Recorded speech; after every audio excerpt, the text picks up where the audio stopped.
C. Metode ramalan dalam produksi massal. Poinnya itu ada 6. Yang pertama yaitu pengertian ramalan. Apa itu ramalan? Ramalan adalah proses untuk memperkirakan berapa kebutuhan di masa datang, meliputi kualitas, kuantitas, waktu, dan lokasi yang dibutuhkan.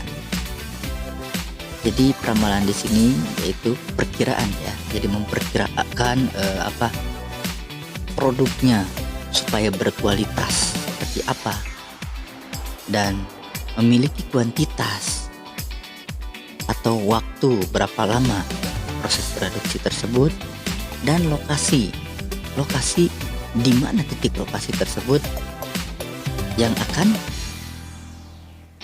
dipasarkan. Seperti itu. Jadi ramalan di sini lebih kepada perkiraan. Perkiraan. Jadi harus bisa memperkirakan. 2. Klasifikasi peramalan. Klasifikasi peramalan di sini ada 3 poin. A. Peramalan jangka panjang. Jangka panjang di sini 2 sampai 10 tahun ya. Jadi 2 sampai 10 tahun itu seperti apa? Ya harus bisa memperkirakan sampai 2 sampai 10 tahun. Jadi harus ada bayangan ya. B. Ramalan jangka menengah. Di sini jangka menengah berarti 1 sampai 24 bulan. Jadi menengah di sini. C. Peramalan jangka pendek. Ini minimal berarti 1 sampai 5 minggu di sini. Artinya 1 bulan lebih. Ya kadang pas ya. Di situ. Jadi klasifikasi peramalan ada 3 di sini, 3 poin. Ada jangka panjang, jangka menengah, jangka pendek. 3. Tujuan peramalan.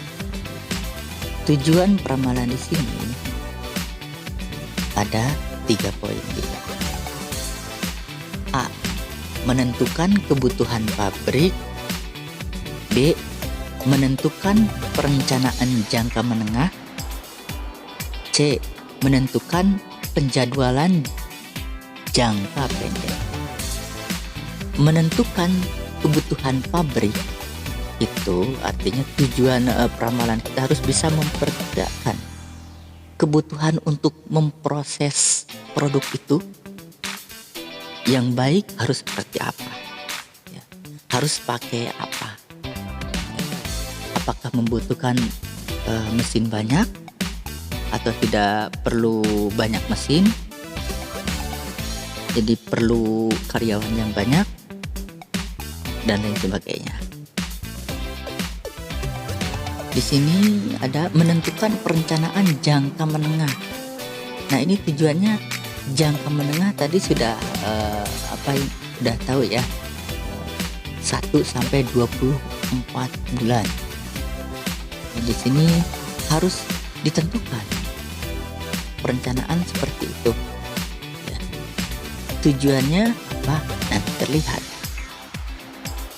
terlihat perkiraan dari jangka menengah di sini sudah ada terserapnya produk tersebut memiliki keuntungan atau omset di sini pasti terjangkau. Terakhir di sini C. Menentukan penjadwalan jangka pendek. Jadi di sini tujuan peramalan di sini jadi ditentukan juga penjadwalan jangka pendek. Kenapa di sini ditentukan penjadwalan jangka pendek? Dari jangka pendek produk sudah mulai terserap ya, atau sudah memiliki omset yang luar biasa, keuntungan yang luar biasa. Lebih bagus lagi ya, dengan peramalan jangka pendek, produk cepat terserap, dan keuntungan sudah luar biasa ya. Di sini jadi tujuannya harus bisa memperkirakan dengan penentuan kebutuhan pabrik, jangka menengah, perencanaan jangka menengah, dan penjadwalan jangka pendek. Intinya di sini yaitu dilihat kebutuhannya, direncanakan, dan dijadwalkan. 4. Karakteristik peramal yang baik. Nah, di sini ada 3 poin. A. Akurasi. B. Biaya. C. Kemudahan.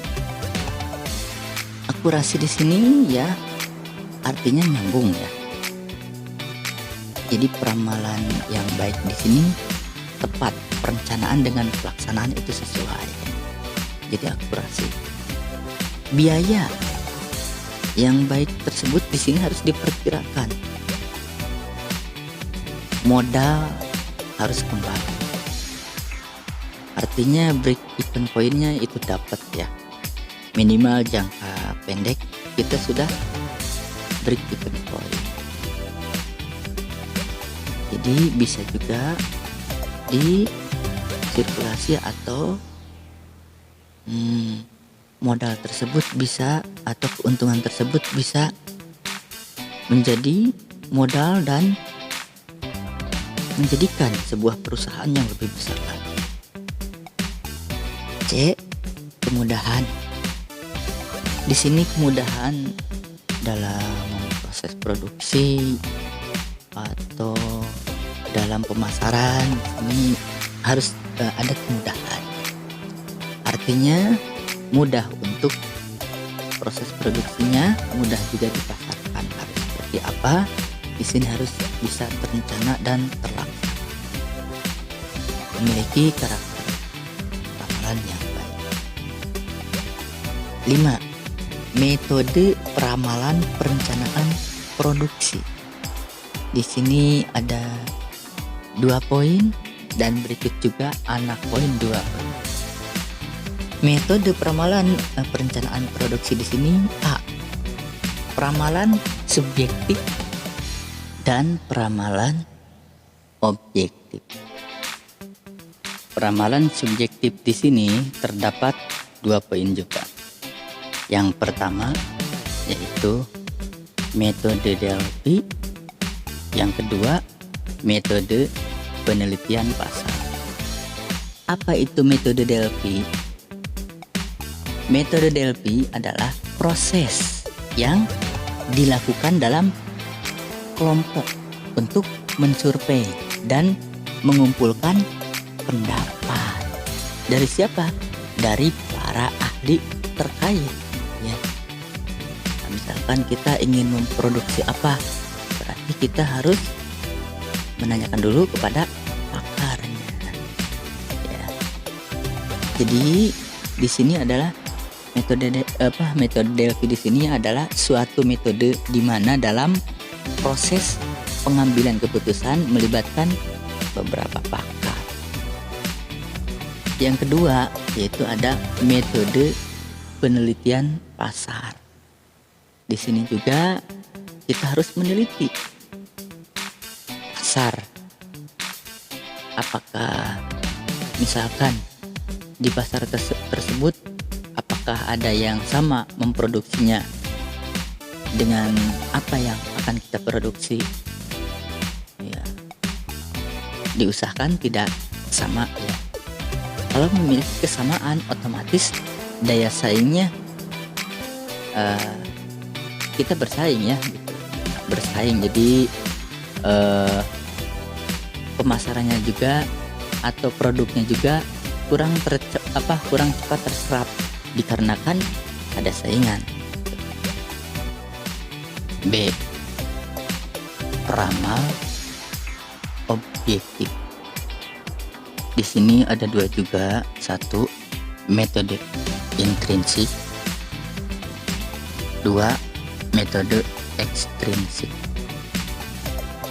Intrinsik di sini berarti ada tentang kadar mata uang, ada harkat seseorang atau peristiwa. Dua metode ekstrinsik. In itu dalam, X ini di luar ya.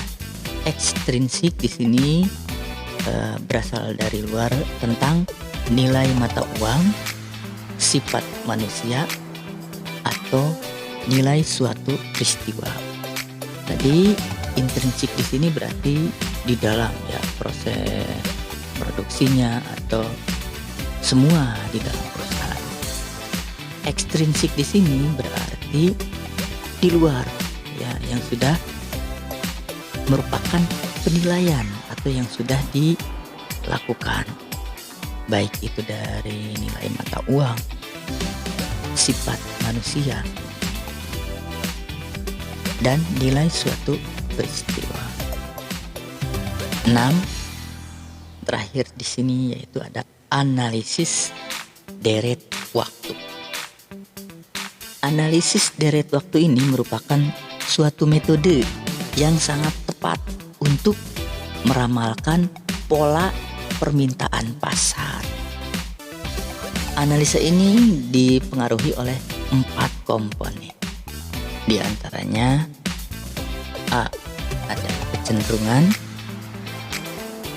trend. B. Ada siklus atau cycle.